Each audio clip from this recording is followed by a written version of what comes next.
नमस्कार। एसटिभी च्याटमा यहाँलाई हार्दिक स्वागत छ। म प्रकाश गिरी।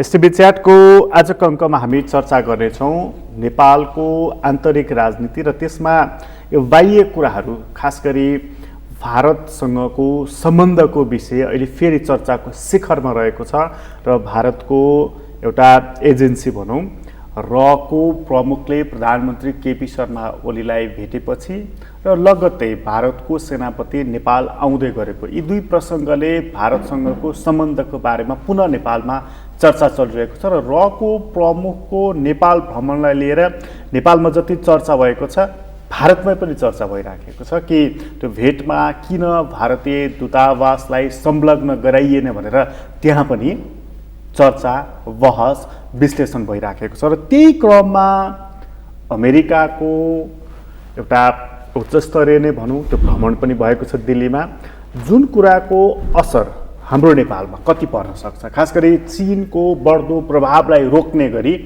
अमेरिका र भारतको दिल्लीको बिचमा जुन एउटा सम्झौता भएको छ त्यसको वाछिटा हामी कहाँ कसरी आइपुग्ला र त्यसको लागि हाम्रो घरेलु राजनीतिक वातावरणले रोक्नको लागि, छेक्नको लागि अथवा नयाँ रणनीति निर्माण गर्नको लागि कस्तो खालको भूमिका खेल्ला अथवा त्यो सोचिएको पाटो नै होइन नेपालले। आजको अङ्कमा हामी ती विषयमा पनि प्रवेश गर्नेछौँ। आज हामीसँग कुराकानीको लागि स्टुडियोमा हुनुहुन्छ मुमाराम खनाल, तपाईँलाई स्वागत छ। धन्यवाद।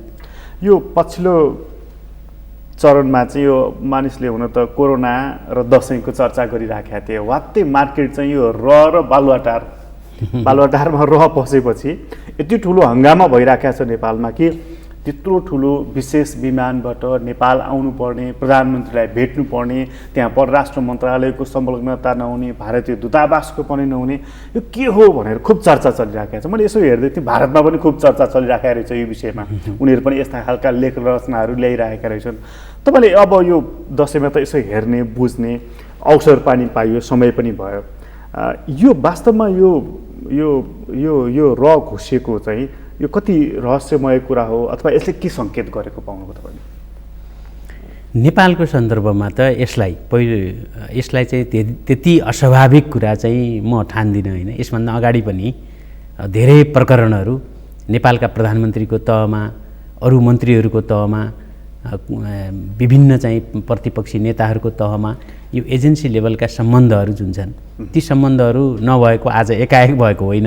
एकाएक भएको अलि आश्चर्यजनक के लागेको भने नेपाल चाहिँ करिब करिब यो हाम्रो चाहिँ नयाँ संविधान जति बेला चाहिँ घोषणा भयो त्यो नयाँ संविधान घोषणा भएपछि र भारतमा पनि भारतको चाहिँ र नेपालको चाहिँ सम्बन्ध जुन अलिकति बिग्रियो र त्यो बिग्रिँदाखेरि अहिलेका वर्तमान प्रधानमन्त्री केपी ओलीको जस्तो व्यक्तित्व बन्यो त्यो नाकाबन्दीको बेलामा, त्यो व्यक्तित्व र अहिले रसँगको भेटघाटलाई मलाई लाग्छ केपी ओलीको चाहिँ जुन पहिला पनि उहाँको चाहिँ सम्बन्ध भारतसँगको सम्बन्धको बारेमा जे जस्ता चर्चा परिचर्चाहरू हुन्थे र त्यसलाई चाहिँ फेरि उहाँले चाहिँ त्यो कन्टिन्यू गर्नुभयो भनौँ न। बिचमा चाहिँ केही समय उहाँको चाहिँ त्यो एउटा पुनर्पुष्टि नभनौँ, त्यो जुन प्रवृत्ति हो नि त्यो प्रवृत्ति बिचमा चाहिँ केही समय लुक्यो होइन। त्यो फेक एउटा चाहिँ के भनौँ त्यसलाई नक्कली एउटा परिचय बन्यो होइन। मतलब यसलाई सोझो भाषामा भन्दाखेरि उहाँको चाहिँ रसँग पहिले पनि सम्बन्ध थियो, अहिले त्यो प्रकट भएको मात्र हो भनेर। अब त्यो सम्बन्ध के भने जहाँ राजनीतिक सम्बन्ध बनाउन नेताहरू असमर्थ हुन्छन् होइन, राजनीतिक तहमा सम्बन्धहरू हुनुपर्छ र त्यो कुटनीतिक सम्बन्ध त हुन्छ नै होइन। आफ्ना आफ्ना जुन डिप्लोमेटिक च्यानल हुन्छन् अथवा चाहिँ अरू मन्त्रालयहरू हुन्छन् त्यसका आफ्नै खालका चाहिँ प्रोटोकल अनुसारका चाहिँ सम्बन्धहरू हुन्छन् होइन। तर एजेन्सी तहको सम्बन्ध प्रधानमन्त्रीको लेभलबाट चाहिँ त्यो एजेन्सी तहको सम्बन्धलाई हामीले चाहिँ अब त्यसैको पुनरावृत्ति नगरौँ भने हो। नत्र संविधान सभाको पहिलो र दोस्रो चाहिँ निर्वाचनसम्म हेर्नुभयो भने त यो त खुलेआम चाहिँ कयौँ पार्टीका नेताहरूले रको नजिक म छु भनेर उहाँहरूले टेलिभिजनमा आएर रको नजिक म छु भन्दाखेरि गर्व हुने अवस्था चाहिँ बनाइदिनु भएको थियो होइन। अब त्यस हुनाले चाहिँ मलाई चाहिँ यी समग्र विषय जुन तपाईँले भन्नुभएको छ यी मेरा सरोकार र मलाई प्रिय लाग्ने विषयहरू होइनन् होइन। तैपनि अब नेपालको राजनीतिमा मैले यसको चाहिँ नेपाल भारत सम्बन्ध अथवा चाहिँ अन्तर्राष्ट्रिय सम्बन्धका आयामहरूलाई मैले चाहिँ एउटा एउटा कूटनीतिक अथवा चाहिँ एउटा विज्ञको आँखाबाट होइन कि मैले चाहिँ सरसर्ती नेपालको चाहिँ राजनीतिक दिशानिर्देश गर्न यस्ता घटनाहरूले कस्तो खालको प्रभाव पार्लान् अथवा चाहिँ यी घटनाहरू कति नयाँ हुन् कति पुराना हुन् होइन। अब त्यो नयाँ त घटना प्रत्येक घटनाहरू नयाँ नै हुन्छ तर यथार्थमा यो चाहिँ के हो भन्दाखेरि यो 72 सालपछि खास गरेर केपी ओलीले आफूले बनाएको जुन व्यक्तित्व थियो छवि थियो हो त्यो छविलाई अथवा चाहिँ त्यो खालको चाहिँ व्यक्तित्वबाटै उहाँ त्यहाँ पुग्नुभएको पनि हो होइन। त्यो छविको आलोकबाट तपाईँले चाहिँ हेर्नुभयो भने एउटा अलिकति छुट्टै खालको चित्र बनाउने मान्छेले कोसिस गर्छन् तर वास्तवमा चाहिँ उहाँको जो यथार्थ हो उहाँको चाहिँ जीवनको जुन वास्तविकता हो त्यही नै उजागर भयो अहिले पनि। तर त्यो विशेष विमानमा आउनुपर्ने आएर भेटघाट गर्नुपर्ने त्यसमा कोही पनि संलग्न नहुने यसमा कन्स्पिरेसी थ्योरीले काम गरेको छ कि अथवा अरू चिज हो। यस्ता भेटघाटहरूको चाहिँ पहिलो कुरा के हुन्छ भने अरूले चाहिँ किन भेट्छ भन्ने कुरा उनीहरूको कुरा हो होइन। उनीहरूको लेभलबाट त जुनसुकै मान्छेहरू पनि उनीहरूको लेभलबाट प्रधानमन्त्रीसँग चाहिँ एक्सेस माग्नु एउटा कुरा हो। हाम्रो प्रधानमन्त्रीले के गर्यो भन्ने कुरा दोस्रो कुरा हो होइन। अब त्यहाँ उहाँहरूको बिचमा के कुरा भयो कस्तो खालको चाहिँ उहाँहरूले सम्झौता गर्नुभएको छ भोलि कसरी उजागर हुन्छन् ती हामीले अहिले नै सबै कुरा जान्ने बुझ्ने कुरा होइन। तर एउटा कुरा चाहिँ प्रष्ट बुझिने कुरा के छ भन्नुहुन्छ भने जुन नक्सा प्रकरणपछि नेकपाभित्र जुन खालको चाहिँ विवाद र नक्सा प्रकरणपछि त्यो विवादलाई चाहिँ हल गर्ने नाममा केपी ओलीको नितान्त चाहिँ इगोले जुन काम गरेका छ विदेश नीति सम्बन्धी कूटनीति सम्बन्धी विषयहरू धेरै ठुलो गृह कार्यबाट निर्णय गर्ने विषयहरू हुन्छन्। तर उहाँले चाहिँ के गरिरहनु भएको छ भने पार्टीभित्रको अन्तर सम्बन्धलाई हल गर्नका लागि पनि सबै यस्ता विषयहरू चाहिँ उहाँले अगाडि सारिदिनु भएको छ जुन कुरा उहाँ त प्रधानमन्त्री हुनुहोला 1 कार्यकाल हुनुहोला 2 कार्यकाल हुनुहोला उहाँको पार्टी रहला नरहला तर यसका चाहिँ दूरगामी परिणामहरू 100औं वर्षसम्म 50औं वर्षसम्म पनि यसका परिणामहरूले चाहिँ हामीलाई सधैँभरि चाहिँ लखेट्ने जुन एउटा चाहिँ माहौल उहाँले चाहिँ सिर्जना गर्दै हुनुहुन्छ त्यो बिल्कुल चाहिँ आफ्नो इगोबाट निर्मित होइन। त्यो नक्सा प्रकरण हाम्रा लागि चाहिँ एकदम गर्वको विषय हो। तर के त्यसको एक्सरसाइज हामीले चाहिँ कूटनीतिक तरिकाले गऱ्यौँ के त्यसको एक्सरसाइज गर्नका लागि घरेलु राजनीति तयार छ के हाम्रो चाहिँ भारत नेपाल सम्बन्धका चाहिँ आयामहरूलाई त्यो ढङ्गले चाहिँ परिभाषित गर्ने कुनै एउटा जमर्को काहीँ चाहिँ हाम्रो चाहिँ एकाडेमियामा हाम्रो डिप्लोमेटिक चाहिँ च्यानलहरूमा काहीँ भयो र नितान्त रूपमा चाहिँ माधव नेपाल र प्रचण्डजीलाई देखाइदिनका लागि जे उहाँले चाहिँ जे विषयहरूलाई चलाउँदै हुनुहुन्छ जे विषयलाई उहाँले चाहिँ अगाडि ल्याउँदै हुनुहुन्छ ती विषयहरू उहाँ त मरेर जानु होला तर एउटा मान्छे त हरेक पटक मर्छ तर नेपालको चाहिँ अस्तित्वको लागि उहाँले जे जस्ता चाहिँ कर्महरू गर्नुभएको छ ती कुराहरू एक्सरसाइजबाट आएका छैनन्। त्यस कारणले गर्दा उहाँले जुन एक्सरसाइज गर्नु पर्थ्यो ती एक्सरसाइज नगरिकन आउनुको अर्थ के हो भने अझ अहिले भन्दा हामीले चाहिँ अप्ठ्यारो परिस्थितिको सामना गर्नुपर्ने हुन्छ। त्यसको बारेमा म त तपाईँले अझै गहिरो कुरा गर्दै हुनुहुन्छ यहाँनिर जस्तो चाहिँ एउटा इगोलाई लिएर अथवा केही सामान्य कुराहरूलाई म्यानेज गर्नको लागि अन्तर्राष्ट्रिय सम्बन्धलाई पनि असर पर्ने गरी गरिएका कामले दूरगामी असर गर्छ भन्ने तपाईँको जुन स्टेटमेन्ट छ नि तपाईँले यो अझै अलिकति प्रश्न पारिदिनुहोस्। होइन अहिले यो चाहिँ हाम्रो दक्षिण एसियामा जुन ढङ्गले त्रिपक्षीय चाहिँ सम्बन्धहरू एकदमै अमेरिका चीन र भारतको सम्बन्ध जुन तरिकाले अगाडि बढिरहेछ नेपालको चाहिँ अस्तित्वमा होइन यी अगाडि बढिरहेका चिजहरूमा नेपालले चाहिँ लिनुपर्ने चाहिँ जुन सावधानी हो होइन अन्तर्राष्ट्रिय सम्बन्धमा चाहिँ र त्यो पहल कदमी हो त्यो पटक्कै केही पनि भएको छैन। बरु उत्ताउलो ढङ्गले के भइरहेछ भने अहिले तपाईँले चाहिँ सुनिरहनु भएको छ भर्खरै क्वाड सेक्युरिटी मिटिङको चाहिँ कुराहरूमा चाहिँ तपाईँले चाहिँ चीन विरुद्धमा अमेरिकी चाहिँ जुन भाषा तपाईँले चाहिँ होइन देखिरहनु भएको छ भारतीय विदेश मन्त्रीको चाहिँ स्टेटमेन्ट तपाईँले हेर्नुभयो होला। अब यी सबै कुराहरू एकातिर चाहिँ जुन अलि भूराजनीतिक चाहिँ खेलाडीहरूका आफ्ना गतिविधि सँगै छन् तर हाम्रो यस्तो एउटा चाहिँ सामरिक चाहिँ एउटा महत्त्वको ठाउँमा यो मुलुक छ यो मुलुकलाई चाहिँ जुन तरिकाले चाहिँ हाम्रा शासकहरूले अहिले चाहिँ जुन गतिविधि अपनाइरहेछन् यी गतिविधिहरू हामीमाथि आउने ठुलो एउटा चाहिँ भोलि अफगानिस्तान बन्न सक्दैन भन्ने छैन नि मुलुक हेर्नुहोस् होइन शक्ति राष्ट्रहरू जसरी आइरहेका छन् यहाँ र त्यो निरन्तर रूपमा हो। यो शक्ति राष्ट्रको कुरा गर्दा एउटा वाक्य यहाँनिर जोडिहाल्नु, जस्तो यसै साता मात्रै अमेरिकाको चाहिँ रक्षा मन्त्री, विदेश मन्त्री जो दिल्ली आए र उनीहरूको बिचमा बेका सम्झौता भयो र चीनको सन्दर्भमा अमेरिकाको जुन स्टेटमेन्ट छ बडा भयङ्कर खालको छ नि त्यो स्टेटमेन्ट है। र अब अर्को साता भारतको सेनापति नेपाल आउँदैछन् र उनले हिजो अस्ति मात्र एउटा पवित्र भूमिमै गएर धार्मिक हिसाबले भनेको मैले त जुन स्टेटमेन्ट दिएका छन् उनले कि विपक्षीहरूको सन्दर्भमा दुश्मनहरूलाई हामी छोड्ने छैनौँ होला, यो चिजले चाहिँ एसियामा भनौँ, दक्षिण एसियामा जुन तपाईँ भन्नुहुन्छ नि त्रिपक्षीय, भारत भयो, अमेरिका भयो, चीनको जुन त्रिपक्षीय भिडन्त छ नि, एउटा कालो बादल मडारिरहेको यसले सङ्केत गरिरहेको छ होइन? बिल्कुलै तपाईँ अहिले अमेरिका जुन ढङ्गले चाहिँ इन्डो चाइना क्षेत्रमा प्रवेश गर्न खोज्दैछ र उसका लागि त्यो च्यालेन्ज होला होइन, उसका आफ्ना खालका समस्याहरू होलान् र यसभन्दा अगाडि होइन निरन्तर रूपमा चाहिँ अमेरिका शक्तिशाली भएको त धेरै वर्ष भएको छैन होइन। चीन त 3000 वर्षदेखि शक्तिशाली छ। त्यस हुनाले चीनको विरुद्धमा जसरी चाहिँ माइक पम्पियोको त तपाईँ भाषणहरू अहिले मात्रै होइन चिनिया सिभिलाइजेसन नै हाम्रो अहिलेको प्रमुख शत्रु हो भन्नेबाट चाहिँ सुरु भएको, अहिलेसम्म पनि उहाँका अभिव्यक्तिहरू चाहिँ त्यो कयौँ मैले चाहिँ पत्रिकाहरूमा चाहिँ हेर्छु होइन। त्यो रियाक्सन जुन छ त्यो अमेरिका एक प्रकारले भन्ने हो भने उसलाई चाहिँ त्यो चीनको विकासदेखि होइन एक प्रकारको चाहिँ त्यो चिडचिडाहट चाहिँ देखिरहेछ होइन, र त्यो अभिव्यक्तिहरूमा आइरहेछन्।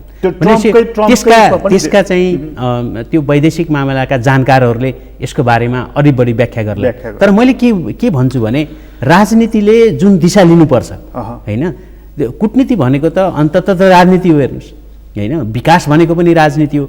जबसम्म राजनीतिक नेतृत्व ठिकठाक हुँदैन तबसम्म सबै कुराहरू बिग्रिन्छन् र अहिले जुन चाहिँ प्रधानमन्त्रीको तहबाट जी कुराहरू भइरहेका छन् होइन। अब फेरि चाहिँ भारतीय चाहिँ सेना प्रमुख चाहिँ आउँदैछन् होइन। अब उनीभन्दा अगाडि चाहिँ रहेको चाहिँ चिफ आए भन्नाले अहिले हामीले चाहिँ जे अपेक्षा गरेका थियौँ नि उल्टो भइरहेछ। हामीले अपेक्षा गरेका थियौँ हिजोको एजेन्सी तहको सम्बन्धलाई तपाईँहरूले राजनीतिक तहमा उकाल्नुहोस्, नत्र चाहिँ हुँदैन। नेपाल र भारतको सम्बन्धको लागि एजेन्सी तहबाट गरिएका सबै सम्बन्धहरूले नेपाल भारत सम्बन्धलाई बिगारे, उनीहरूले कहिले पनि बनाएनन्, त्यो बन्ने सम्भावना पनि छैन। त्यस हुनाले हामीले चाहिँ नयाँ एउटा चाहिँ राजनीतिक धरातल यस्तो निर्माण गरौँ जहाँबाट राजनीतिक सम्बन्धको सुरुवात होस् भन्ने चाहिँ एकातिर जनताको चाहिँ नागरिकको पनि अपेक्षा, राजनीतिले चाहेको पनि त्यो थियो। तर त्यो उल्टो भयो। यसमा चाहिँ मोदीले एउटा पहल गरेका थिए। उनी जब पहिलोचोटि प्रधानमन्त्री चाहिँ भए तब उनले चाहिँ राजनीतिक तहमा सम्बन्ध स्थापित हुनेछ भनेर छिमेकीसँग उनले सम्बन्धको सुरुवात त गरेका थिए। त्यो राजनीतिक तहको सम्बन्ध झरेर फेरि एजेन्सी तहमा चाहिँ हाम्रा कारणले पुगे कि उनीहरूको कारण? होइन, हाम्रो कारणले। त्यो हाम्रो कारणले, हामीले अरूलाई दोष दिने नै होइन। भारतले भारतको हित हेर्छ, चाइनाले चाइनाको हित हेर्छ, अनि हामीले कसको हित हेर्ने हो? हामीले भारत र चाइनाको हित हेर्ने हो कि हाम्रो हेर्ने हो? त्यसैले हाम्रा राजनीतिज्ञहरूले हिजो पनि बिगारेको हुनैले हो। तपाईँ लाइन लाएर एउटा चाहिँ विदेश सचिवलाई भेट्न प्रधानमन्त्रीहरू चाहिँ लाइन लाएर जाँदैन थिए होइन, हिजो पनि जान्थे। कुनै प्रोटोकलको मतलब पनि छैन, आफ्नो मर्यादाको चाहिँ ख्याल पनि छैन। त्यस हुनाले यी घटनाहरू के भयो भन्नुभन्दा पनि यहाँनिर चाहिँ यो रको प्रमुख आउँदाखेरि चाहिँ जस्तो नेपाल प्रधानमन्त्रीको साइडबाट प्रधानमन्त्रीका मानिसहरूको स्टेटमेन्ट के छ भन्दाखेरि यो चाहिँ भारतको प्रधानमन्त्रीको विशेष दूतको रूपमा उनी आएका थिए भनेर यसलाई राजनीतिक तहमै लैजाने कोसिस गरिरहेका छन् उनीहरू होइन। त्यसभन्दा अगाडि पनि मोदीले चाहिँ विशेष दूतको रूपमा जयशङ्करलाई पठाएको हो नि होइन। त्यो पहिलो कुरा त के हो भने एजेन्सी तहको मान्छेलाई यदि दूत पठाउँदाखेरि होइन, यदि प्रधानमन्त्रीको तहबाटै त्यो मिटिङ चाहिँ तय भएको थियो भने त त्यो कुरा त झन् राजनीतिक दलहरू, प्रतिपक्षीहरू, नेपालको चाहिँ वैदेशिक मामिलाका जानकारहरू उहाँहरूसँगको मिटिङ राखेर अब चाहिँ हामी कुन दिशा हामीले लिनुपर्छ भन्ने कुरा एउटा डिस्कोर्समा मुलुकलाई लग्नु पर्थ्यो नि त। भनेको उहाँले गोप्य राख्नुपर्ने कुरा हो। यो विश्व त प्रधानमन्त्रीको मात्रै यो सरकारको विषय होइन। यदि नेपाल भारत सम्बन्ध जुन रूपले चाहिँ बिग्रिँदै गएको थियो, यो बिचमा जुन चिसोपना बढिरहेको थियो, नक्सा प्रकरणसम्म आउँदा त त्यो त कठाङ्ग्रिएको थियो हेर्नुहोस् होइन। र यस्तो अवस्थामा यदि प्रधानमन्त्रीको दूतै आउने हो भने त झन् प्रधानमन्त्रीले के भन्नु पर्थ्यो भने हामीले हाम्रा एजेन्डाहरू के हुन् भन्ने कुरा झन् सार्वजनिक गर्नु पर्थ्यो भारतले हैन। ल दूतै भयो त। हजुर, त्यो त बिल्कुल झुटो कुरा हो। जस्तो एउटा विशेष विमानमा तामझामका साथ सिधै आएर चाहिँ बालुवाटारको भेट जुन गरायो नि, त्यो भनेको मतलब चाहिँ अब तिमीहरूले सम्पर्क गर्ने सम्पर्क व्यक्ति यिनै हुन्, मलाई यिनलाई हेरेपछि मोदी देख्ने छौ यिनको अनुहारमा, गोयलको अनुहारमा भन्ने सन्देश दिएर होइन। रहको चाहिँ प्रमुख भूमिका भने त त्यसले त पोलिटिकल सम्बन्धहरूलाई होइन डिप्लोमेटिक च्यानलसम्म लानका लागि त त्यो त प्रधानमन्त्रीसँग जोडिएरै काम गर्ने संस्था हो, नत्र त आइबी नै छ किन चाहिँ रह चाहिएको थियो त होइन। त्यो भारतीय गुप्तचर संस्था हाम्रो अनुसन्धान आयोग जस्तो होइन, त्यो सिधा प्रधानमन्त्रीबाट परिचालित चाहिँ त्यो प्रधानमन्त्रीलाई सघाउने, प्रधानमन्त्रीसँग चाहिँ निरन्तर चाहिँ जोडिएर चाहिँ काम गर्ने, प्रधानमन्त्रीलाई सूचना पुर्याउने संस्था हो। एक प्रकारले भन्नुहुन्छ भने त्यो राजनीतिको पनि उपल्लो राजनीति गर्ने संस्था हो त्यो हैन। तर चाहिँ त्यो के हो भने त्यो प्रधानमन्त्रीको तहबाट गर्ने हो हैन, भनेको विशुद्ध जासुसी गर्ने संस्था होइन। जासुसी मात्रै होइन, त्यो जासुसी गर्ने भन्ने त त्यो त घरायसी चाहिँ राजनीतिको पनि हुन्छ। हाम्रो पनि अनुसन्धान विभाग चाहिँ अहिले प्रधानमन्त्री अन्तर्गत भएको हुनाले अब यो प्रोटोकल मिलेको हो त त्यसपछि होइन। त्यो त झन् डिजास्टर के हो भने पहिलो कुरा त पहिलो गल्ती उहाँले के गर्नुभएको भने राष्ट्रिय अनुसन्धान विभाग त गृह मन्त्रालय अन्तर्गत हुन्छ, कुनै चाहिँ प्रधानमन्त्री अन्तर्गत हुन्छ। त्यो इन्फर्मेसन गृह मन्त्रालयलाई कसले दिन्छ त इन्फर्मेसन? मतलब ओली राज यति अराजकतामा चलिरहेछ नि। तपाईँ त्यो डेमोक्रेटिक इन्स्टिट्युसनको व्यवस्था छुट्टै छ हेर्नुहोस्, उहाँले जे गरिरहनु भएको छ होइन। जे गर्नका सबै इन्स्टिट्युसनहरूलाई प्यारालाइज गरिदिने हो होइन। आफ्नो ड्युटी चाहिँ गर्नु छैन, प्रधानमन्त्रीकै ड्युटी ठुलो छ नि त। तपाईँलाई अरू चाहिँ त्यो दुनियाँभरका चाहिँ त्यो स्टालिनले 45वटा चाहिँ जनवर्गीय सङ्गठनका अध्यक्ष थिए होइन, त्यस्तै बनाएर सबैप्रति अविश्वास, अनि आफूले काम गर्नु छैन हेर्न, आफ्नो काम गर्ने अवस्था पनि छैन, शारीरिक अवस्था पनि छैन होइन। त्यस हुनाले चाहिँ उहाँले जे गरिरहनु छ न सल्लाहकारहरूले चाहिँ प्रधानमन्त्रीको काम गर्लान् भन्ने कुनै आशा गर्न सकिन्छ। ती सल्लाहकारहरूले झन् त्यो प्रधानमन्त्रीले कसरी काम गरेका छन् भन्ने त तपाईँले चाहिँ त्यही राष्ट्रपति कार्यालयको र प्रधानमन्त्री कार्यालयका चाहिँ ती सामाजिक सञ्जालका अकाउन्टहरू हेरेर चाहिँ तपाईँले त्यसमा भएका पोस्ट र एकअर्काका लाइक र अहिले त अब त्यो प्रधानमन्त्री कार्यालयको पनि त्यस्तै विवाद भएर चाहिँ सिद्धियो, राष्ट्रपति कार्यालयको पनि सिद्धियो। उहाँहरूको काम गर्ने शैली भनेको त्यो सानो उदाहरणबाट तपाईँ यो मुलुक कसरी चलाइरहेछन् भन्ने कुरा त्यो बुझ्न सक्नुहुन्छ। त्यसैले मैले कस्तो पात्र चयन गरिराख्नु भएको छ बिल्कुल, मतलब प्रोटोकलको हिसाबले त उहाँले साँच्चै नै हो त्यो रहको र उहाँको प्रोटोकल मिल्छ त्यो हिसाबले गर्ने। अझ आइबीको चाहिँ चिफ आउनुपर्ने हो खास रहको भन्दा पनि होइन, आइबीको चिफ र उहाँको मिल्छ। अनुसन्धान विभागको अहिले अब सेनापतिसँग नेचर मिल्छ हैन, अनि नेचर मिल्छ अनुसन्धान विभागको खास अनुसन्धान विभाग जस्तो आइबी हो, रसँग अनुसन्धान विभागको मिल्दैन। भनेपछि त्यति मात्रै होइन, तपाईँ हेर्नुभयो भने कुनै पनि अफिसियल रेकर्ड छैन कोसँग को आए, कोसँग भेटघाट भयो, के कुरा भए। भोलि परराष्ट्र मन्त्रालयमा चाहिँ कोही अरू त यो मुलुकको बारेमा त चिन्ता भएन अरे, कोही इन्टरनेसनल रिलेसनमा नेपालमा बसेर चाहिँ पिएचडी गरिरहेको एउटा विद्यार्थीले अनुसन्धान गर्दाखेरि पनि छैन। यहाँनिर चाहिँ अलिकति मलाई इन्ट्रेस्टिङ लागेको कुरा चाहिँ यो रको चिफ आएको कुरा छ। अब अलिपछि त भारतको सेना प्रमुख आउँदै हुनुहुन्छ, ठिक छ, त्यो नेपाली सेना र भारतीय सेनाको बिचको त्यो आदान प्रदानको जुन सिलसिला छ त्यसलाई निरन्तरता दिएको छ। कति मानिसहरूले चाहिँ कूटनीतिक मामिलाका जानकार त नभनौँ, तर सरकारसँग निकट रहेका कति मानिसहरूको चाहिँ यो दिल्लीको द्वार चाहिँ खुल्ला भयो है, जुन संवादहीनता थियो त्यो चाहिँ अन्त्य हुँदैछ है भनेर त्यसो भन्न मिल्छ यसले? होइन, कहिलेकाहीँ के हुन्छ भने यो सुतेको घडीले पनि दुई पटक राइट टाइम दिन्छ कि। ओलीजीका निर्णयहरू के भयो भने एक दुईवटा चाहिँ अब तपाईँले 50वटा डिसिजनमा एउटा मिल्यो भने त्यो मिलेकोलाई लिएर ल यो मिल्यो भन्नुभयो कि होइन। बिहान र बेलुकी 7 बजे बिग्रेको घडी तपाईँले टाङ्नु भएको छ भने सुतिरहेछ घडी त होइन, तर त्यो सुत्यो घडीले बिहानको 7 र बेलुकीको 7 त बजाउँछ।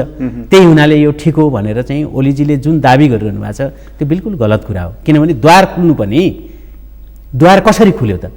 कहिलेकाहीँ द्वार बन्द गर्नु होइन। यो कोरोनाको बेलामा चाहिँ हामी घरभित्र चाहिँ बस्यौँ, एक प्रकारले आफ्नै घरलाई जेल बनाएर बस्यौँ नि, अनि भइरहेको छ कोरोना, उहाँका द्वार खोलेर के गर्नुहुन्छ त? कोरोना सङ्क्रमित हुने मात्रै हो। त्यसमाले द्वार कसरी खुल्यो भन्ने कुरा केही सूचना छ हामीलाई? नेपाली नागरिकलाई सूचना छ के भएर द्वार खुल्यो, किन आए उनी, कसले चाहिँ ल्यायो, गोप्य उहाँले चाहिँ बालुवाटारको पनि कुन ढोकाबाट छेराउनु भएको छ रहको चिफलाई चाहिँ होइन। उहाँहरूले गोप्य राख्न नसकेपछि त्यो खुल्यो। खोलिसकेपछि शिष्टाचार भेट भन्नुभयो। शिष्टाचार भेट भनेको त तपाईँको बिजनेस मिटिङ सिद्धिएपछि, अनि त्यो बिजनेस मिटिङ सिद्धिसकेपछि बल्ल चाहिँ हेड अफ स्टेटसँग अथवा चाहिँ एक्जिक्युटिभ प्राइम मिनिस्टरसँग शिष्टाचार भेट हुने हो। अनि यसभन्दा अगाडि बिजनेस मिटिङ कोसँग छ त्यो?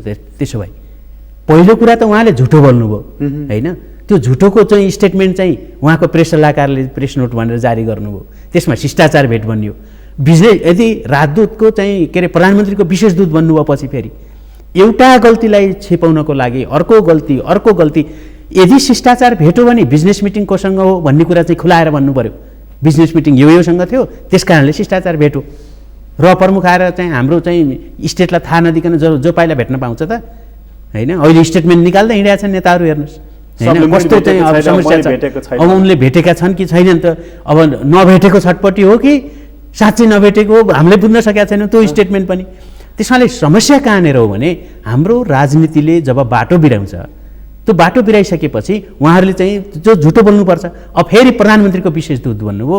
यदि प्रधानमन्त्रीको विशेष दूत भए त उहाँले लुकाउनु पर्ने केही कुरै छैन भनेपछि त्यो त भारतको कुरा हो, भारतले कला पठाउँछ भन्ने कुरा। तर तपाईँले चाहिँ हेर्नुभयो भने भारतले चाहिँ केसरी चाहिँ प्रमुखलाई नै विशेष दूत बनाएर पठाउँदैन। हेर्नु भारतले किन लुकाउनु पर्यो फेरि नेपालमा पठाउँदैछौँ भनेर? त्यो द्वार खुल्यो भन्ने कुरा पनि यो पनि त्यति त्यो बिल्कुल चाहिँ गलत कुरा भयो। बरु यसको द्वार कसरी खुल्छ वा बन्द हुन्छ, हामीलाई डर के हो भने हामीलाई त सूचना छैन। हेर्नुहोस् नेपाली नागरिकलाई चाहिँ गुमराहमा राखेर, मुलुकलाई गुमराहमा राखेर मुलुकका प्रधानमन्त्रीले चाहिँ अर्को विदेशी चाहिँ मुलुकको चाहिँ एजेन्सी लेभलको चाहिँ एजेन्सी प्रमुखलाई होइन एउटा चाहिँ जुन एउटा अपारदर्शी चाहिँ सम्बन्ध बनाउनु भएको छ, त्यो सम्बन्धका चाहिँ त्यसको चाहिँ ब्याज त हामीले तिर्नुपर्छ। हेर्नुहोस् भोलि यहाँनिर चाहिँ तपाईँको जस्तो चाहिँ एउटा यो जस्तो यसको सिलसिला कहाँबाट प्रारम्भ भयो भन्दाखेरि अघिल्लो पटकको नाकाबन्दीको कुरालाई एकछिन छाड्ने हो भनेदेखि अस्तिको नक्सा प्रकरणबाट यो सिलसिला प्रारम्भ भएको छ। एकछिन संवादहीनता त त्यहीँबाट प्रारम्भ भयो नि त होइन।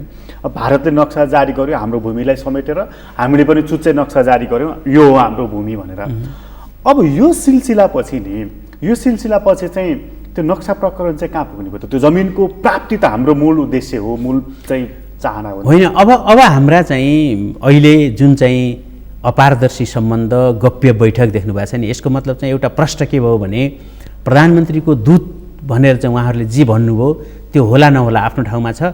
मेन चाहिँ प्रमुखको बिजनेस मिटिङ प्रधानमन्त्रीसँग थियो, यो कुरा इस्टाब्लिस भयो होइन।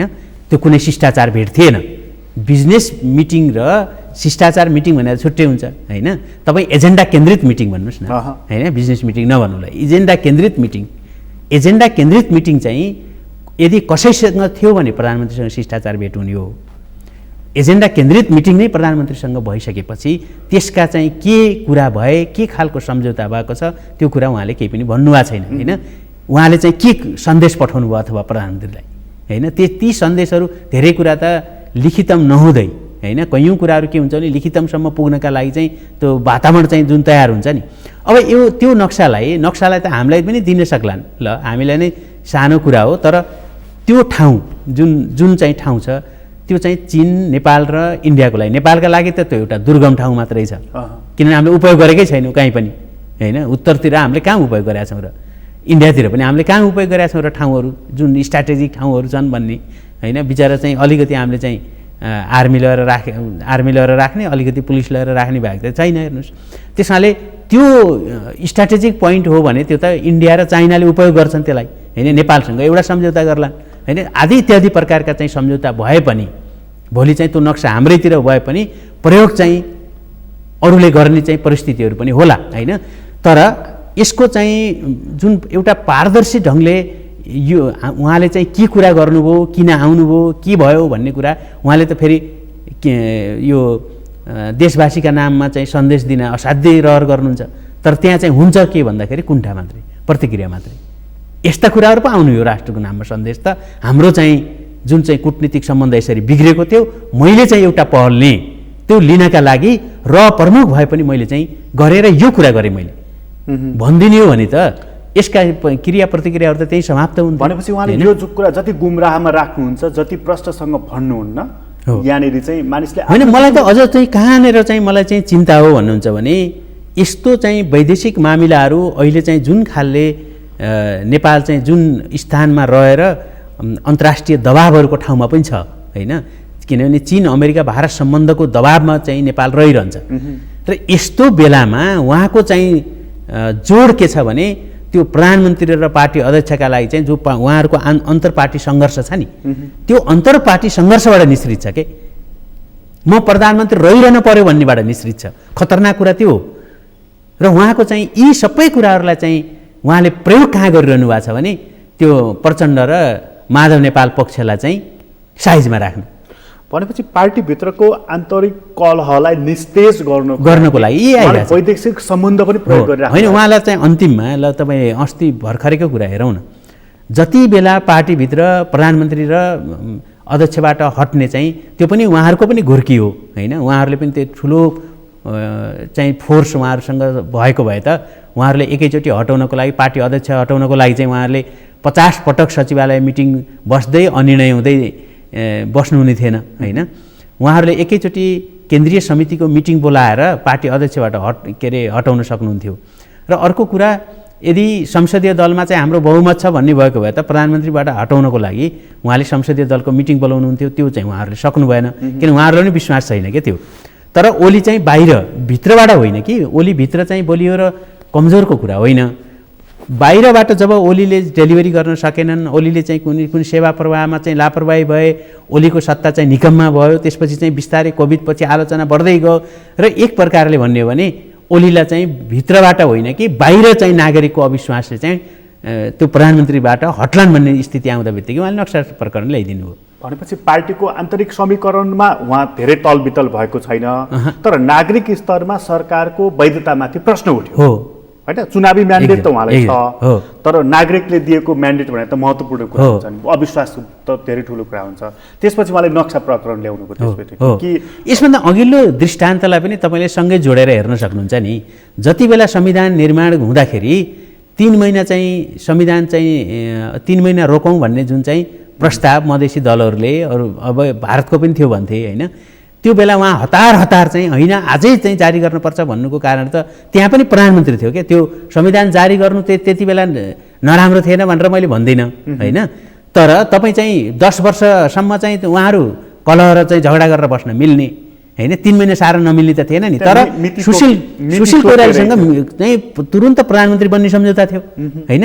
त्यो प्रधानमन्त्री बन्नका लागि उहाँलाई यति हतार थियो कि उहाँले चाहिँ एक दिन पनि त्यसलाई सार्न चाहिँ नसक्ने, मतलब उहाँ आज कसरी गाइडेड हुनुहुन्छ भन्ने कुरा। आज त्यसपछि उहाँ आफ्नो प्रधानमन्त्री पद जोगाउनको लागि बिल्कुलै हिजो पनि त्यही हो। हिजो चाहिँ तपाईँ त्यो नाकाबन्दीको कुरा चाहिँ त्यो उहाँलाई चाहिँ ठुलो लट्री पर्यो चुनावमा, तर हिजो पनि आफ्नै प्रधानमन्त्री पद र त्यो व्यक्तिवादी त्यो खालको अधिनायकवादी जुन चिन्तनधारा छ उहाँको होइन, जुन चाहिँ अनुदारवादी चाहिँ चरित्र छ र त्यो महत्त्वाकाङ्क्षी छ चरित्र छ, त्यो चरित्रका कारणले गर्दा त्यो चरित्रलाई त्यसका लागि चाहिँ उहाँले ठुलो चाहिँ जुन एउटा चाहिँ स्क्यान्डल जुन बनाउनुहुन्छ नि, एक प्रकारले चाहिँ त्यो स्क्यान्डल चाहिँ वास्तवमा के हो भन्नुहुन्छ नि, उहाँको चाहिँ त्यो व्यक्तिवादबाट चाहिँ गाइडेड हुन्छ के। अब एकछिन यो पनि चर्चा गरौँ त, जस्तो उहाँ प्रधानमन्त्री हुनुभयो, चाहे जसरी नै होस्, तपाईँले भने जस्तो लट्री परेरै किन नहोस्, त्यो प्रधानमन्त्री भइसकेपछि उहाँले संस्था निर्माण गर्ने, प्रणालीहरू विकास गर्ने, पद्धतिहरू चाहिँ राम्रो बसाल्ने,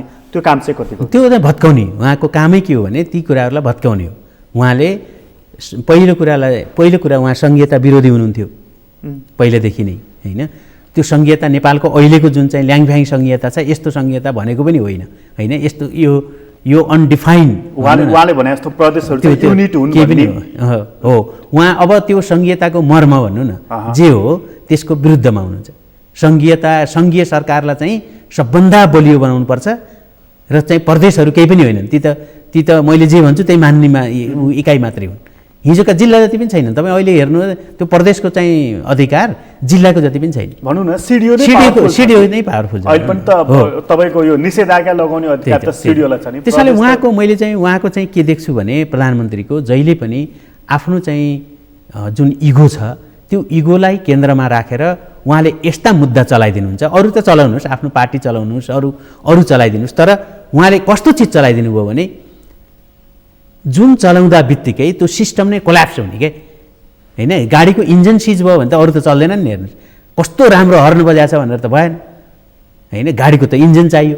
त्यसमाले इन्जिन भनेको त के हो भने इन्जिन भनेको त मूल चाहिँ गाडीको चाहिँ जुन सिस्टम छ त्यसको मूल कुरा हो। त्यस हुनाले अहिले प्रधानमन्त्रीले भनेको यो अहिलेको प्रणालीको मूल इन्जिन चाहिँ के हो?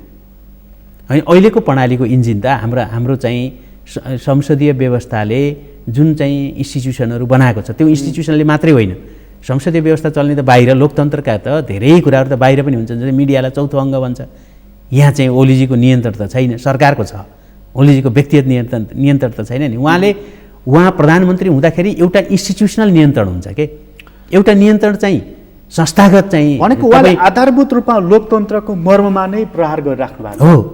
इन्जिन बिल्कुलै संविधानमाथिको चाहिँ ऊ छ। उहाँले जुन अहिले आएर त उहाँले यस्ता विषयहरू चलाइदिनुहुन्छ जसमा कुनै एक्सर्साइजै नगरिकन के, एक्सर्साइज गरेर चलाउनुहोस्, नचलाउने भने होइन। त्यो के होइन, हामीले चाहिँ ल सुन्नुहोस् न, ल भोलि डिसिजन गरिदिनु होला ओलीजीले, यो डिसिजन र त्यो डिसिजनमा के फरक होइन। ल कुमाउँ र गढवाल फिर्ता गरौँ, कुमाउँ र गढवाल फिर्ता गर्नका लागि चाहिँ के गर्नुपर्छ होला त? अहिले हामीले चाहिँ केही त गर्नु पर्ला नि त। कुमाउँ र गढवालको नक्सा सार्वजनिक गरिदिने कि अहिले ग्रेटर नेपाल भन्ने पनि छ होइन, त्यो गरिदिने कि अहिले? त्यसले एक्सर्साइज तपाईँको केही पनि छैन। एक्सर्साइज बिनाको जुन तपाईँ एक्सन गर्नुहुन्छ नि त्यसको परिणाम चाहिँ के हुन्छ भने त्यसका परिणाम हामीले देखेकै छैनौँ अहिले। हेर्नुहोस् होइन, भनेको प्रधानमन्त्री अहिले जसरी चलिराख्नु भएको छ नि यो उहाँको चलेको पद्धतिलाई, चलेको तरिकालाई चाहिँ के भन्ने त? अनि मैले त एनार्किस्ट भन्छु। उहाँ चाहिँ एउटा यस्तो दुईवटा हुन्छन्, हेर्नुहोस्, एउटा चाहिँ पोलिटिसियनमा इथोज भन्ने पनि हुन्छ, इगो भन्ने पनि हुन्छ, दुईटै एउटै कुरा हुन्। स्ट्राटेजिक रूपमा चाहिँ इथोज हुन्छ होइन, त्यो रणनीतिक रूपमा तपाईँलाई म प्रधानमन्त्री बन्छु र यो मुलुक बनाउँछु भन्ने पनि त त्यो इगो त चाहिन्छ नि, तर त्यसलाई इगो भनिँदैन क्या, त्यसलाई त्यो एउटा स्ट्राटेजीसँग जोडिएर जानेलाई इथोज भन्छ। इगो भनेको नितान्त व्यक्ति, म प्रधानमन्त्री हुने जेसुकै होस्, मैले देखाइदिन्छु, मैले गरिदिन्छु, म जहाँ पनि त्यही अभिव्यक्त भएको देख्छु म त। कहीँ चाहिँ तपाईँ हामी भन्ने कहीँ छैन, इन्स्टिट्युसन भन्ने कहीँ छैन, मुलुक भन्ने कहीँ छैन, आफ्नै मन्त्रीहरू पनि केही पनि होइनन् उहाँका लागि, केही पनि होइन, कोही केही पनि होइन। ओली छ, एउटा सम्राट छ, यो सम्राटले चाहिँ सबै कुराहरू गर्छ।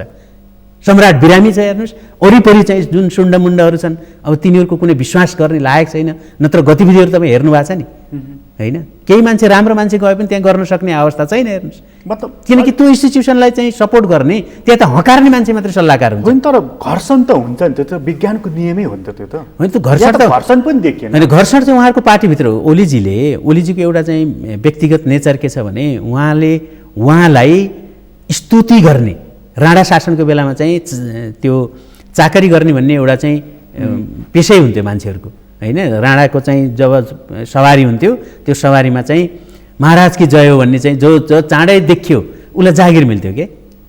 थुप्रै चाहिँ चाकरी गरेर जागिर पाएको भन्ने त तपाईँ इतिहासमा धेरै छन् नि त होइन। अहिले पनि त अब ओलीजीको लागि पनि ठ्याक्कै त्यो राणा शासन हो। चाकरी गर्ने बाहेक उहाँका लागि कुनै पनि क्रिटिकल मान्छे उहाँलाई चाहिँदैन। क्रिटिकल मान्छे उहाँले मन पनि पराउनुहुन्न कसैलाई पनि। त्यस हुनाले उहाँको जुन काम गर्ने शैली हो त्यो चाहिँ यति अटोक्रेटिक हो। त्यो ज्ञानेन्द्र शाहको भन्दा पनि कयौँ चाहिँ ज्ञानेन्द्र शाह त शेरबहादुरसँग पनि मिल्न सकेको थियो बरु होइन। कसैसँग पनि आफ्नो प्रशंसक बाहेक, आफ्नो चाहिँ अन्ध समर्थक बाहेक भनौँ न। र उहाँले चाहिँ जे मान्छेहरूलाई लग्नु भएको छ अहिले, जुन ठाउँमा लग्नु भएको छ नि, त्यो हेर्नुहोस् न तपाईँ। उनीहरूको विगत हेर्नु, उनीहरूको कार्यशैली हेर्नुहोस्, उनीहरूको चाहिँ क्षमता हेर्नुहोस् होइन। त्यसैले प्रधानमन्त्रीले के गर्नुहुन्छ उहाँले जे गर्नुहुन्छ त्यो उहाँको कुरा हो। तर उहाँले चाहिँ लिएका डिसिजनहरूले होइन, तर त्यो डिसिजन लिनुभन्दा अगाडि त अब क्याबिनेट त बस्छ नि त। क्याबिनेटमा त 101 होनहार मन्त्रीहरू छन्। उनीहरूले अलिकति भए पनि त फरक मत राख्ने, आफ्ना आइडियाहरू दिने सकिन्छ। उही दिन हटाइदिनुहुन्छ, त्यो हट्न तयार भएन। त्यही त हो नि समस्या होइन। उहाँका चाहिँ अब 1-2 मन्त्री चाहिँ अरू माओवादीको मान्छेहरूको चाहिँ कुरै छोडौँ, उहाँहरू त नितान्त आफ्नो व्यक्तिगत चाहिँ एउटा जागिर बाहेक केही पनि छैन माओवादीबाट आएका मान्छेहरूलाई त। किनभने त्यो जागिरमा टिक्ने बाहेक, किन मन्त्री बन्ने भन्नको लागि चाहिँ उनीहरू सबै प्रचण्ड छोडेर अरूतिर लाग्छन्। त्यो लेभलका मान्छेहरूको जुन जमात छ एमालेमै रहेका अलिकति भन्नुहोस् न, अलि सैद्धान्तिक र संरचनागत चाहिँ समस्याहरू छन् पार्टीभित्र, यसलाई चाहिँ करेक्सन गर्नुपर्छ भन्ने त त्यो त माधव नेपालको एक सानो समूह मात्रै छ, जो घनश्यामहरू पनि हुन् त्यही समूहका होइन। त्यो समूह चाहिँ पहिलादेखि नै अलिकति वैचारिक राजनीतिक कुरा, त्यो विचार आफैमा के थियो त्यसमा चाहिँ छुट्टै बहसको विषय हो। त्यो विचार नेपालका लागि कति काम लाग्दो होइन। र अर्को कुरा चाहिँ उनीहरूले चाहिँ प्रस्तावित गरेका साङ्गठनिक र संस्थागत माधव नेपालले चाहिँ एक पद होइन एक पद एक व्यक्तिको चाहिँ कुराहरू पनि थियो। तर अब ओलीजीकै तपाईँले हेर्नुभयो भने अब यसैलाई मैले चाहिँ सिद्धाएँ, ओलीजीलाई हेर्नुभयो भने त ती मान्छेहरू जुन चाहिँ पार्टीमा चाहिँ अब बार्गेनिङका लागि चाहिँ असहमत गरेका थिए के गरेका थिए त्यो एउटा पाटो छ। त्यहाँ अलिकति पूर्व एमाले भित्रै अलिकति डिबेट चाहिँ राजनीतिक छ। नत्र माओवादी भने त राजनीतिक रूपमा सकिएको चाहिँ जमात हो। राजनीतिक जोसँग थियो ती बाहिर गए होइन। एउटा खालको राजनीतिक चाहिँ चिन्तनधारा चाहिँ बाबुरामजीले बोक्थे, अर्को खालको चाहिँ चिन्तनधारा मोहन वैद्यले बोक्थे। प्रचण्ड भने त ती दुईवटा चिन्तनधाराको बिचमा चाहिँ मिलाएर खाने मान्छे हुन्। र अहिले पनि प्रचण्डको चाहिँ फोकस केमा छ हेर्नु न, ओलीलाई हटाएर प्रधानमन्त्री बन्ने छ। अर्को पनि त्यही हो भनेको प्रचण्ड सैद्धान्तिक मानिस होइन, कहिले पनि होइन। के सिद्धान्त छ उनको? विचारधारा पनि कहिले पनि के थियो विचारधारा उहाँको? ल भन्नुहोस् न, मलाई चाहिँ एक शब्द भनिदिनुहोस्। यही विचारधारा थियो प्रचण्डको विचारधारा, प्रधानमन्त्री हुने विचारधारा थियो, यो देशमा शक्तिशाली हुने। ओलीको जे विचारधारा हो प्रचण्डको पनि त्यही विचारधारा हो। ओलीले एक खालका नक्कली कुरा लिएर हिँड्छन्, उनले अर्को खालका नक्कली कुरा लिएर हिँड्छन्। उनको अहिलेको विचारधारा भनेको केपी ओलीलाई हटाउने हो, त्यही हो। त्यो कुर्सीमा आफू थपक्क उहाँहरू बिचको चाहिँ झगडा त त्यही त छ, अरू के छ ल भन्नुहोस् न। यति मात्रै हो। पालो पालो प्रधानमन्त्री भएको भए उनीहरू माधव नेपाललाई पेलेर गएकै हुन् पहिला पनि होइन। दुईवटा अध्यक्ष छन्, दुईवटा प्रधानमन्त्री बनाउनु मिलेन हेर्नुहोस्। त्यही भएर पालो पालो भयो, नत्र त दुईवटा प्रधानमन्त्री बनाउनु मिल्ने भए त दुईवटा प्रधानमन्त्री बनाउँथे यिनीहरू। त्यसैले उनीहरूको चाहिँ बिचमा उनीहरू चाहिँ दुवैजना अराजकतावादी पनि हुन्, व्यक्तिवादी पनि हुन् र उनीहरूको इगोको लागि जे डिसिजन गरे त्यसको लागि चाहिँ सबैले चाहिँ त्यसको मूल्य चुकाइरहेछन्। भनेको यी दुईटा पात्र बाहेक त्यसभएदेखि अलिकति विचारधारात्मक मानिस भनेको माधव नेपाल हुन् होइन। माधव नेपालमा आफैमा चाहिँ उनको के विचार छ मलाई थाहा छैन। त्यो माधव नेपालको समूहमा रहेका मान्छेहरूले, समूहमा रहेका मान्छे भन्ने चाहिँ अलिकति दोस्रो पुस्ताका मान्छेहरूले होइन, उनीहरूले चाहिँ उठाएको कुरा के छ भने संरचनागत रूपमा पनि अलिकति फरक कुरा उठाएछन्। त्यो मैले विचार पनि भन्दिनँ होइन। त्यो विचार त त्यो घनश्यामजीले जे विचार भनेका थिए त्यो विचार त यो कम्युनिस्ट पार्टीले त माने हो नि त। जति त्यो विचार मान्दैछ त्यति नै यो कम्युनिस्ट पार्टी खत्तम हुँदैछ भने घनश्याम विचार के हो भन्ने प्रश्न आउँदैन। घनश्यामले पनि जवाब दिनु पऱ्यो क्या, आएर तपाईँहरूसँग बोलेर भन्नु पऱ्यो होइन। मेरा मित्र हुन्, मैले घनश्यामजीलाई चाहिँ आग्रह गर्छु आएर तपाईँको विचार पार्टीले लागु गर्यो नि त नवौँ महाधिवेशनमा। नवौँ महाधिवेशनपछि जुन पार्टी कस्तो भएको छ त्यो त उहाँलाई पनि थाहा होला होइन। त्यसैले यो पार्टी घनश्यामको विचार लागु गर्न लायक छैन कि अथवा चाहिँ घनश्यामको विचार लागु गरेपछि पार्टी यस्तो हुँदो रहेछ भन्नु पऱ्यो हामीले। त्यसको पनि त जवाब चाहियो। उहाँको सिद्धान्त विचार पनि अब दो बाटोमा पर्यो होइन होइन। यथार्थ भन्नुहुन्छ नि, यस्तो खालको जुन संरचना छ यहाँ चाहिँ कुनै विचारको कुरै छैन के। ओलीजी कुन विचारबाट चल्नु भएको छ र उहाँ त्यसमा क्याबिनेटको मन्त्री हुनुहुन्छ? त्यो त त्यही क्याबिनेटमा भने भयो नि। त्यो विचारधाराबाट चलेको भए उहाँले चाहिँ रिजल्ट देखाउनु पर्यो। त्यसपछि उहाँको अहिले जुन पद्धतिबाट सरकार चलेको छ, जुन ढङ्गले काम भइरहेको छ र बिचरा मन्त्रीहरू बिचरा भएका छन्, त्यस हिसाबले भन्ने हो होइन। बिचरा भए छैनन् उनीहरू, ओलीको बिचरा हुनका लागि नै मन्त्री बनेका हुन्, यसरी भन्नु पर्यो क्या हामीले। उनीहरू बिचरा भएका केही पनि होइन। ओलीले त्यहाँ जाँदा केपी ओलीको प्रधान क्याबिनेटमा गएर मैले के गर्न सक्छु भन्ने थाहा छैन र म के गर्न सक्दिनँ भन्ने थाहा छैन। त्यसो हो भने त त्यो जागिर भयो नि त। हो, जागिरै हो। मैले त त्यही त भने जागिर हो उनीहरूको। जागिरभन्दा बढी केही पनि छैन। उनीहरूका पनि 2-4जना कार्यकर्ताहरू छन्, उनीहरूलाई चाहिँ हेर्नुपर्छ। यति वर्ष राजनीति गरेर खै त भन्छन् होइन, ससुरालीलाई देखाउनु पर्ने छ, उसलाई देखाउनु पर्ने छ, त्यति हो। त्यहाँभन्दा बढी तपाईँ सेवा प्रवाहका लागि कुन मन्त्री गएको छ अहिले सेवा प्रवाह गर्छु भनेर होइन? हाम्रा साथीहरू नै हुन् ती। फेरि हेर्नुहोस् है, हामीले चाहिँ देखिरहेछौँ अहिले माओवादीबाट गएका पनि हाम्रा साथी नै हुन्। तिनको क्षमता के छ? म त धेरै लामो समय तिनीसँग काम गरेको हुँ होइन। हाम्रो यी रामबहादुर थापाले गृहमन्त्री चलाइरहेछन्, ती कति पानीमा छन्, ती हामीसँगै काम गरेका साथीहरू हौँ। हेर्नुहोस्, गृहमन्त्री उनले चलाइरहेका छन्, पर्सामा चाहिँ उनकै पार्टीका कार्यकर्ताहरू मारिन्छन्, उनलाई थाहा पत्तै छैन केही पनि। मतलब मैले बुझि नै राखेको छैन यो कस्तो नेकपा भन्ने पार्टी हो। प्रचण्ड र ओलीकै कुरा गर्ने हो भने न सम्बन्ध यो अन्तर्विरोधहरूको बिछोड होइन। मैले यो कस्तो पार्टी हो भने मैले तपाईँलाई एकदमै सरल शब्दमा बताइदिन्छु। यो पार्टी भनेको सबै मान्छेहरू सबैसँग लड्ने पार्टी हो। त्यहाँभित्र कसैको कोही पनि साथी छैन। सबै मानिस र गोलाकारमा बसेका छन्। उसले भ्रष्टाचारी उला भन्छ, गोलाकारमा बसेर बताए जस्तो सबै भयो नि, सबै भयो। गोलाकारभित्र नेकपा भनेको अहिले गोलाकारभित्र बसेको पार्टी हो जसले एकअर्कालाई भ्रष्टाचारी भनेर औँला देखाएर यसरी तपाईँतिर यता मिडियामा हेरेर, सगरमाथा टिभीमा यसरी हेरेर यसरी बताइरहेछ। गोलाकारमा बसेपछि त त्यही हुन्छ हेर्नुहोस् होइन। र अर्को के हो भने सबै मान्छे सबैसँग लड्दैछन्। त्यो किन हुन्छ त्यस्तो भने एउटा पोलिटिकल सिस्टम थ्योरी हुन्छ के। त्यो पोलिटिकल एउटा चाहिँ डेभिड स्टर्न भन्ने छन्, उनको त थ्योरी नै छ। पोलिटिकल सिस्टम थ्योरीले के भन्छ भन्नुहुन्छ भने जबसम्म त्यो सिस्टमले काम गर्छ नि होइन, त्यो सिस्टमले काम गर्दासम्म चाहिँ त्यो सिस्टम अनुसार त्यो कुरालाई चाहिँ त्यो अथोरिटी डिस्ट्रिब्युसन हुन्छ के त्यसमा। त्यसको चाहिँ त्यसलाई के भने अथोरिटी भनेको चाहिँ तपाईँको आदेश जस्तै हो त्यो होइन। त्यो अथोरिटी डेभलप गर्छ पोलिटिकल पार्टीले। जब त्यो सिस्टम चाहिँ कोल्याप्स हुन्छ नि, मेन सिस्टम जब माथिको चाहिँ कोल्याप्स भयो सेन्ट्रल कमिटी, त्यसपछि के हुन्छ भन्नुहुन्छ भने त्यो अरू सबै चाहिँ के भने चकनाचुर भयो के। अरू चाहिँ जुन सब सिस्टमहरू भनौँ न होइन, प्रदेशहरू भयो, अहिले कर्णाली भन्नुहुन्छ, अहिले को भन्नुहुन्छ, जति विवादहरू छन् नि, मेन सिस्टम चाहिँ त्यसले फङ्सन गर्न छोड्यो। अब के भयो छ भन्दा हुन्छ नि जब सबै सब सिस्टमहरूले मुख्य प्रणालीले काम गर्न छोडेपछि के हुन्छ भने अरू प्रणालीले चाहिँ त्यस मेन सिस्टमसित फाइट गर्न थाल्छन् के। मानिसको टाउकोले दिमागले काम गर्न छोडेपछि के हुन्छ? हो पोलिटिकल हो। अहिले चाहिँ नेकपामा के भएको छ भने माथिको चाहिँ केन्द्र केही पनि छैन, आफ्नै ढङ्गले लडिरहेछ। अब माथिको केन्द्रले आदेश दिन्थ्यो, माथिको चाहिँ दिमाग चल्थ्यो र हात खुट्टाहरू चल्थे। दिमाग चाहिँ ब्रेन हेमरेज भयो।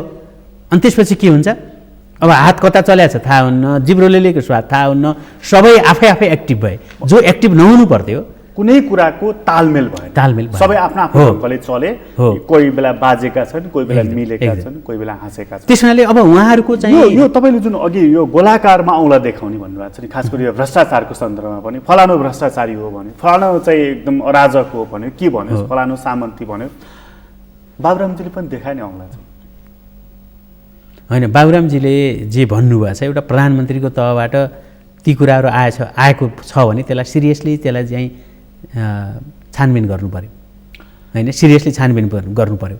र उनले चाहिँ के कारणले भने, उनको नियत के हो यसमा, उनले के राजनीति गर्न खोजे भन्ने दोस्रो कुरा हो। उहाँहरूले राजनीतिक झगडा दोस्रो तहमा गर्नुहोस् होइन। राजनीतिमा त प्रतिस्पर्धा पनि हुन्छ, विरोधी पार्टीले आरोप पनि लाउँछन् होइन। ती आरोप हुन् कि होइनन् भन्ने कुरा त पहिला छानबिन गर्ने निकायले त गर्नु पर्यो नि त। यहाँनिर त्यो छानबिन गर्ने निकायमासम्म पुग्नुभन्दा अगाडि चाहिँ आरोप लगाउनेले उजुरी पनि त दिनु पर्यो नि।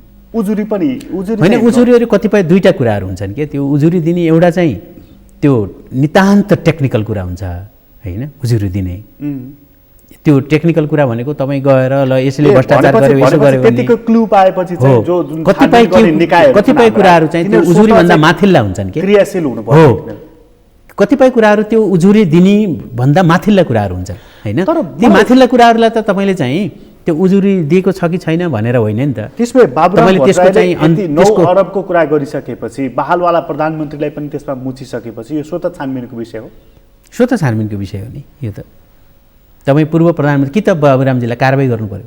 त्यस्ता अभिव्यक्तिहरू गैर चाहिँ जिम्मेवारपूर्ण अभिव्यक्तिहरू दिनु भएन।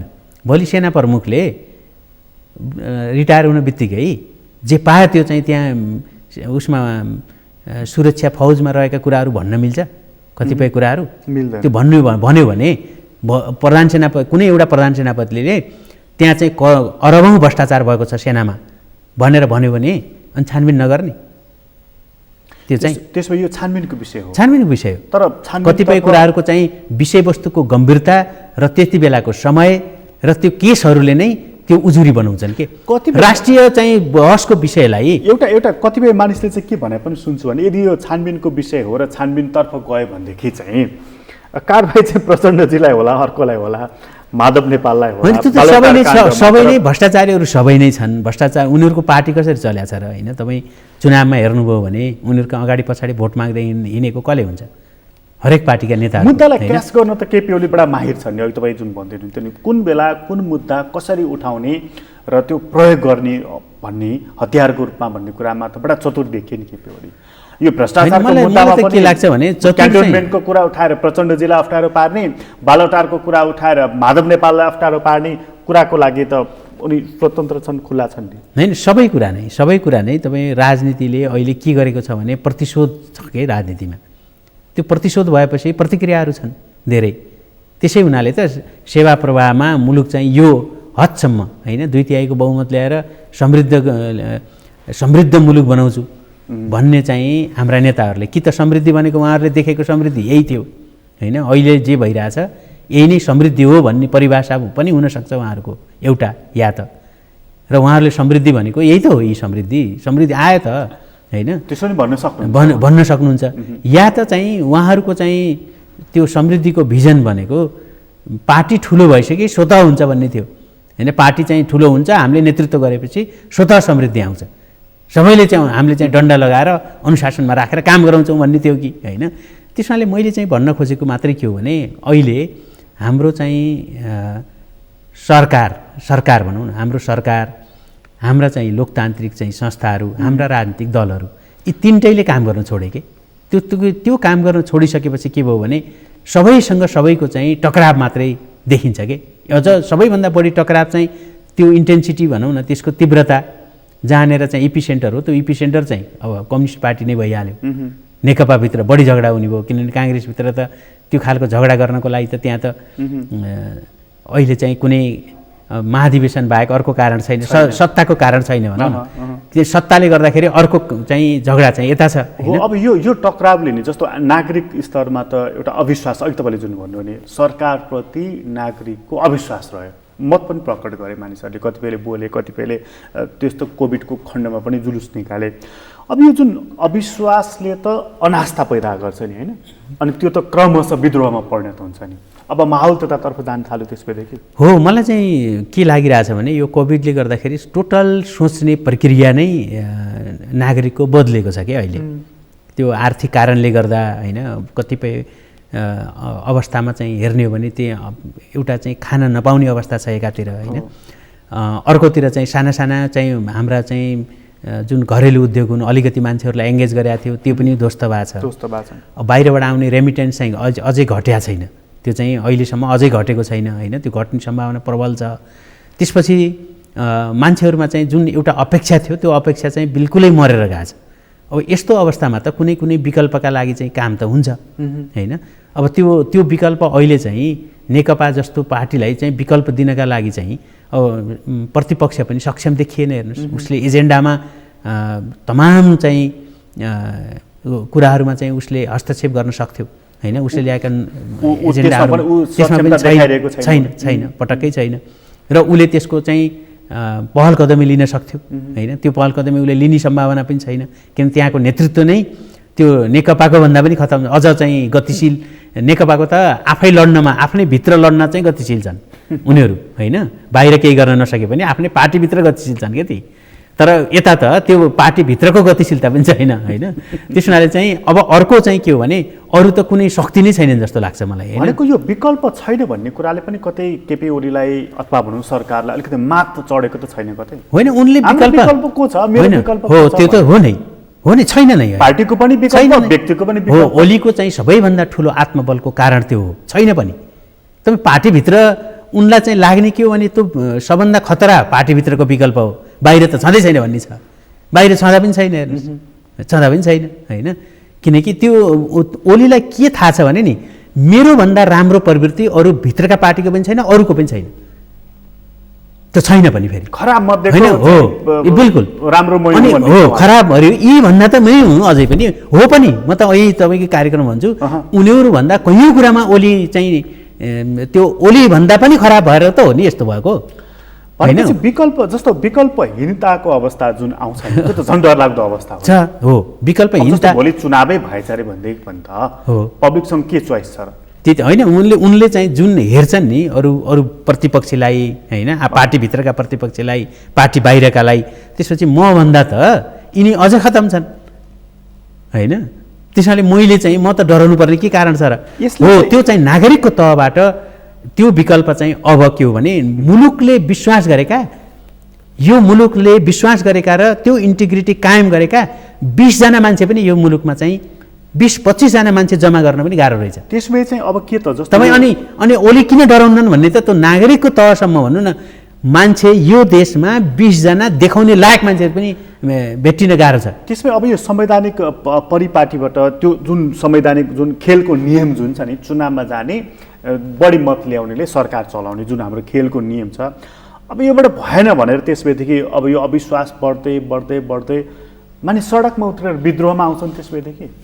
होइन त्यो त अन्तिम विकल्प हो किनभने कोभिडले मानिसको सोच्ने क्षमता अथवा सोच्ने तरिकामा त ठुलो बदलाव एकदमै तर मैले के देख्छु भने त्यस्तो प्रकारका परिवर्तनहरूले होइन जुन परिवर्तन चाहिँ विद्रोहको परिवर्तनहरूले पनि त्यो विद्रोहलाई चाहिँ सङ्गठित गर्ने भाँडो हुन्छ नि एउटा वर्षाको पानी आउँछ होइन वर्षाको पानी त जताततै आउँछ नि तर र यहाँ भिजाउँछ डुबाउँछ होइन तर त्यो हामीलाई चाहिँ खानेपानीको अभाव भइरहन्छ त्यो किन हो भने त्यो बर्खाको पानी त आउँछ तर त्यसलाई चाहिँ काठमाडौँ उपत्यका जत्रो भाँडो त छैन हामीसँग साना छन् सङ्कलन गर्ने पनि त्यस्तै नै पोलिटिकल पार्टीमा पनि के हो भने जब एनार्की हुन्छ र कुनै आन्दोलनहरू हुन्छ त्यसका असन्तुष्टि हुन्छ त्यो असन्तुष्टिले यसैलाई मात्रै रिफर्म गर्छ के त्यो खालको चाहिँ अर्को पार्टी चाहिँ तयार भएर बस्ने र त्यस्तो खालको चाहिँ एउटा विश्वास त्यसबे चाहिँ यो सरकारप्रति अविश्वास पनि रहिरहने भयो यसले मान्यता पनि पाइरहने भयो अहिलेलाई तर अहिलेको सरकारले डराउन कहाँनिर पर्यो भने